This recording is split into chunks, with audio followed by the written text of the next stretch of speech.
welcome again to LA Speaks, the only show in Malawi that gives you queer news and news for all. As you can see in the studio, I am not alone.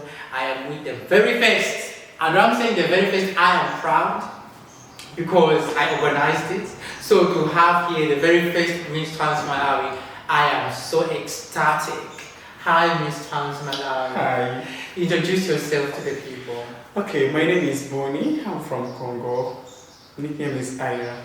Yes. So maybe you guys are wondering, oh my God, from Congo, how come she's Miss Malawi? Yes, she is originally from Congo, but here she's staying in Malawi because of issues that are happening in Congo. Well, you know what is happening in Congo. There's so many conflicts there. But apart from the conflict, it's also an African country. So being queer as well also comes with its own challenges, just like any other African countries. So they had to leave here.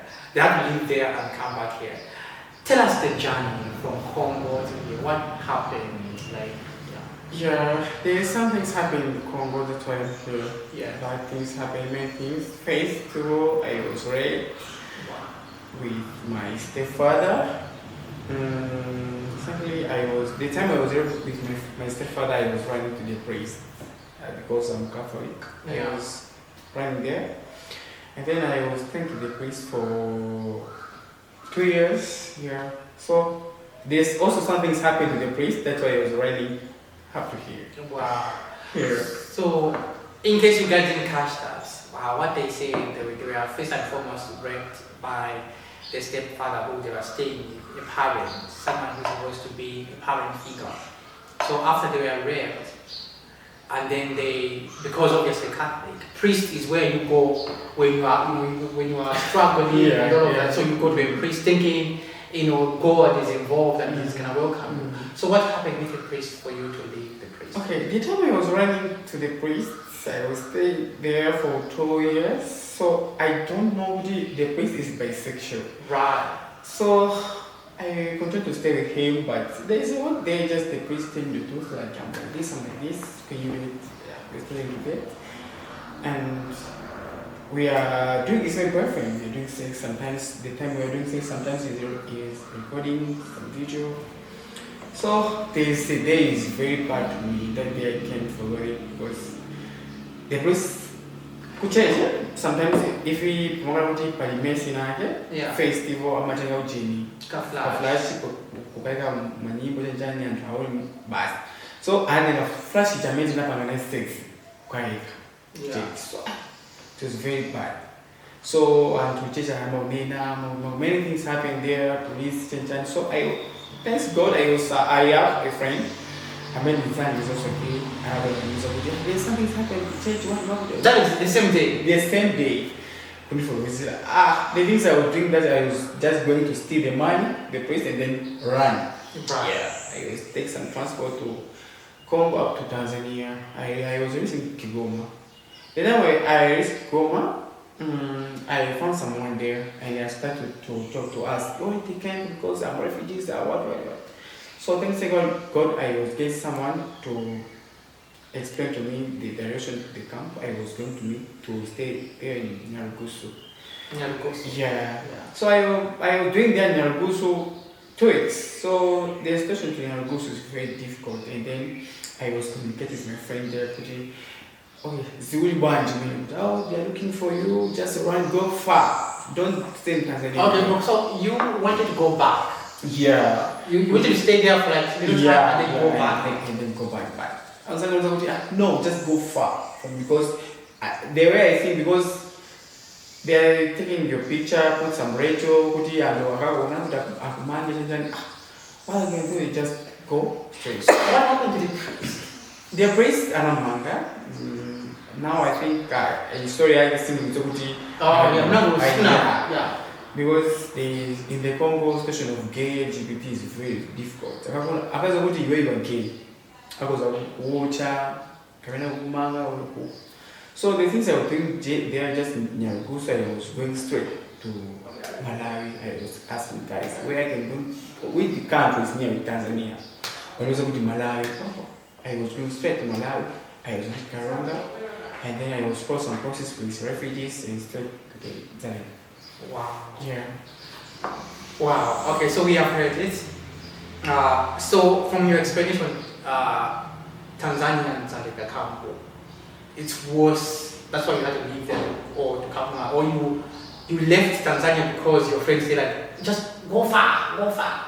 Okay, I was left Tanzania because of three things. Because first, Nyarugusu is a very bad place because they are, and then I'm gay. Even I wearing big trouser, big shirt, but okay, I was on this opportunity. Yeah, true. So true. the things I was doing there's many homophobic. And then my friend talked to me, go far. I was okay, just me going far. That's why I was coming here. Wow. So. Yeah. We have heard it. There's some people who cannot control their mannerism. That's what he was saying. Like, there's some people who cannot control how they act. They can disguise themselves. They can wear a baggy trouser. They can wear all of that. But their mannerism, they can't hide. So that's the situation my sister was facing. So when you came in Malawi, obviously you came to the dzaleka camp, and you also met your sisters, the gay community there. What are some of the challenges you guys face in dzaleka? At dzaleka, there's many things happening about this, and then many challenges we face. We're not going to school, church, waking around like morning, masana. Just we are going just we're okay, cool. Kumaenda just to sleep because at dzaleka there's many things happening. Beating, I was dinamangidwa 5 times. I was beaten to the wall and swept to the market if I'm going to buy some food. That is shocking. So Yeah. I just say, let me stay first. Just Yeah. to see. That's why. Wow. So you only move around Mazuro, Yeah. because like they say, mannerism is everything. Some people can hide themselves. So it's difficult to expose yourself. Like I believe the Umayenda or Kamu only a choice. Like you have no choice going to Masana, that's when you move. Yeah, because for example, if I'm going to Masana and to go for example, Chapo or what, I can see what Divarajan did understand me. Yeah. First of all, as for me, I like to dress like Muslim. Yeah. I take that dress for Muslim, and then that journey, so Zaina, Makala, then I will go back at home. Wow. Yeah. So yeah, it's a lot. I'm touched. It's a lot. Do you guys receive anything like maybe food or like any assistance? Yeah, we're searching for they are calling them our case, just their distribution. They give us some money, lot of money, 30,000. Yeah. That 30,000 is for 2 weeks or 1 week. Yeah, true. And with that money, are you able to pay rent with that money? No, parents. Okay, I'm a girl. Yeah. And then sometimes I can manage myself like to. Okay, for example, like sometimes I'm doing like sexual girls like till someone give me so. Yeah, and I think that's a common story for trans people, whereby because we have no education, we have no schooling, we tend to do sex work to sustain our lives. It's common. It's almost everywhere. Because what are we going to do? You know, if we are not allowed to go out in the public, not dressed like this, but even dressed like a man, like a straight man, people will still say something about it. You can only move around at night. You know, which is crazy. So with now Miss Trans Malawi, the pageant, how was it for you? How was your experience participating in Miss Trans Malawi? Okay, about Miss Trans Malawi, let me say thanks because I was doing my best to be number 1. Miss Trans Malawi, and then I was getting more challenge to be like this the way I am now. Yeah, because I know you have been in many pageants. Like many. This is your first win that you're facing? Yeah, this is my first and this is my first win, and then this is like my dream. My dream is like I want to be Miss Trans Africa, and I want to be also big superstar. And trust me, I know that this is just the beginning for you. In case people don't know, I am contesting in Miss Trans Africa this year, and I was inspired by Miss Trans Africa to make Miss Trans Malawi. So when I did this, I had the goal in mind is that the winner of Miss Trans Malawi is going to represent Malawi on the world stage, participating with other trans girls from elsewhere. So this is like you are literally on your way. Yes, you are literally on your way to participating in this. Okay, let me say like just be proud of me because I know myself. Yes. And then model is my talent. Yes. Yeah.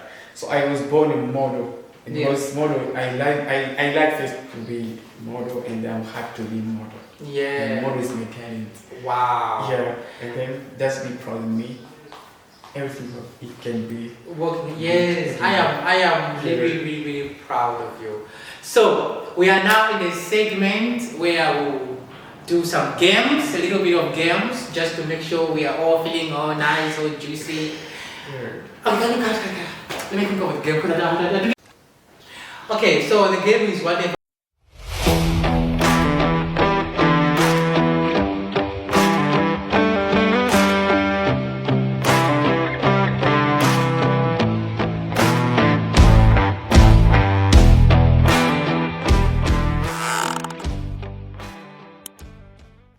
What the first thing that comes into your mind, right? So you ready? Yeah, I'm ready. Okay, a man. Daily. A woman. Hey man.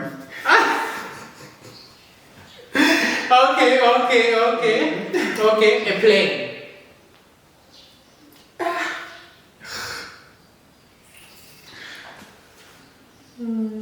I don't know.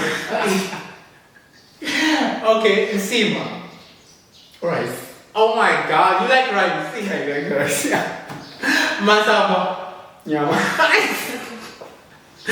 Okay, I think that's it for this episode. Now we have known this person because like I say a man, you say a man. I say a woman, you say a man. So obviously. But thank you so much for coming on the show. Thank you. Hopefully we'll have you here again because I really want people to know and understand the stories that happens in Dzaleka so that whoever is watching out there, they can watch it. There's a TikToker in I think Kenya. They are also a refugee. I was inspired by them. I'm gonna tag their video. I was inspired by them, but they are with social media. They are telling their stories, and people helped them and they moved. So like I wanted to bring that here. I wanted people to know some of the stories that happens in Dzaleka. Yeah. So until next time, guys. Bye.